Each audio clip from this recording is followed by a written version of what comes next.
Democratic senators failed to secure enough votes earlier this week to bypass the chamber's filibuster rule.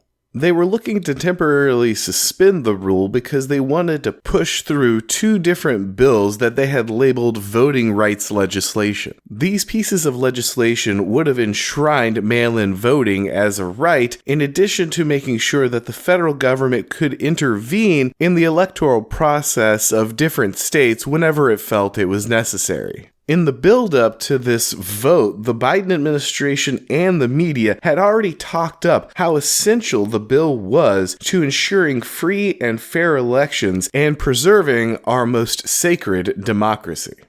Which is adorable because these are the same people who have droned on and on endlessly about how the shenanigan-filled elections of 2020 were already the freest and fairest elections in U.S. history. How did we go from having the freest and fairest elections in history to having a democracy that was on the edge of collapse without the passage of emergency voting legislation? Crass political opportunism is the obvious answer, but that isn't really the point I'm trying to make here. The point is that a sitting president who already burned a lot of political capital ensuring the public that the most heavily fortified elections I've ever seen were legitimate just called into question the legitimacy of every upcoming election. Now, if you have spent any time watching this channel, you already know how I feel about democracy, and I'm not going to bore you by making that argument yet again. If you are still holding on to that illusion, I'm simply going to suggest that you read Hans Hermann Hoppe's Democracy, the God That Failed, but the shortcomings of democracy are not the point of this video. The thing that I want to focus on is that no matter how you feel about democracy, its time as a legitimating mechanism for rule in the United States is at its end. I'm old enough to remember the 2000 election between Bush and Gore, and how a large section of the left accused Bush of stealing that election since he didn't get the popular vote. They also called him an illegitimate president his entire 2 terms in office. Since then, pretty much every presidential election during my adult life has had its legitimacy questioned by the losing team. There was Obama and his birth certificate, and then there was Trump and the Russian collusion, and then Biden with his magically appearing ballots at 3 a.m. No side ever loses. No side ever grants legitimacy in defeat. The other side has always won through cheating. And the severity of these accusations has only accelerated in the last election cycle. Both sides have flipped from elections are foolproof to elections are rigged and back again so quickly it could be hard to remember who's calling them into question this time around. The Democratic Party in particular, due to the nature of the electoral math, have called for the dismantling of everything from the Electoral College to the Senate in an attempt to secure an ironclad electoral majority in the name of saving our democracy. And that's not even mentioning their attempts to illegally import new voters and secure voting rights for non-citizens.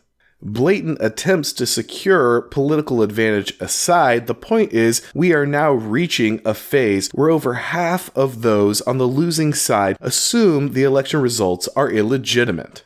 The Democrats attempted to take the high ground, declaring themselves as the party of election integrity, but now their naked willingness to throw that narrative directly under the bus just so they can push legislation that is advantageous to them has destroyed what little credibility they had left as the party of democratic norms. Which means we are looking at a situation where no major American political party will ever treat an electoral loss as legitimate again.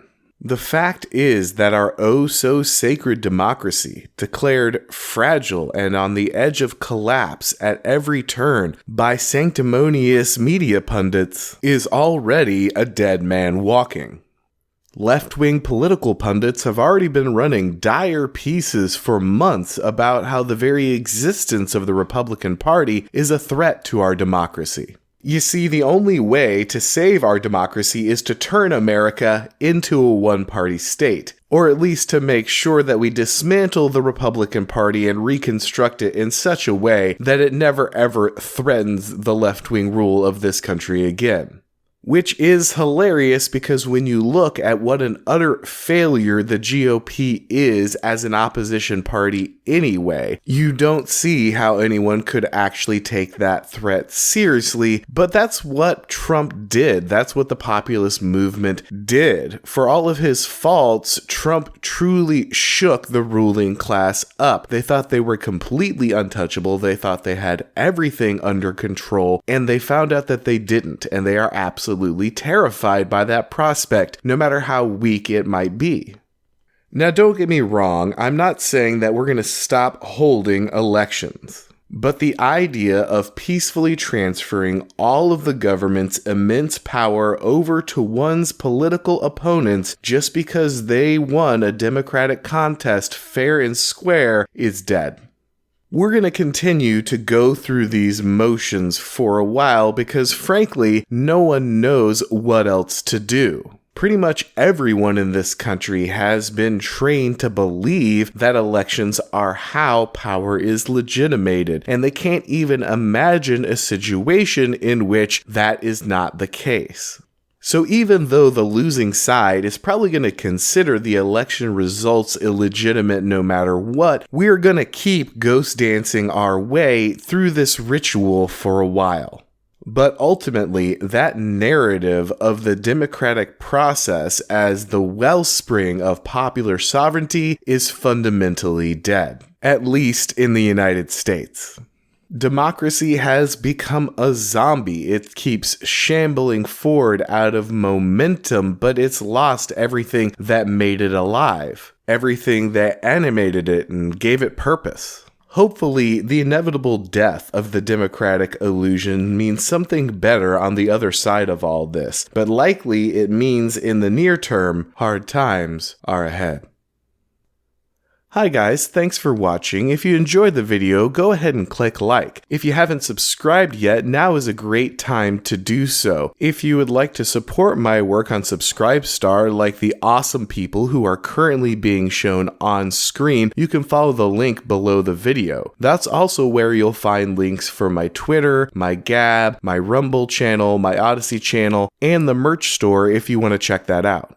My last video on the managerial elite blew up well beyond even my greatest expectations, and so I really want to thank you guys and welcome all the new subscribers to the channel. I hope you'll be sticking around.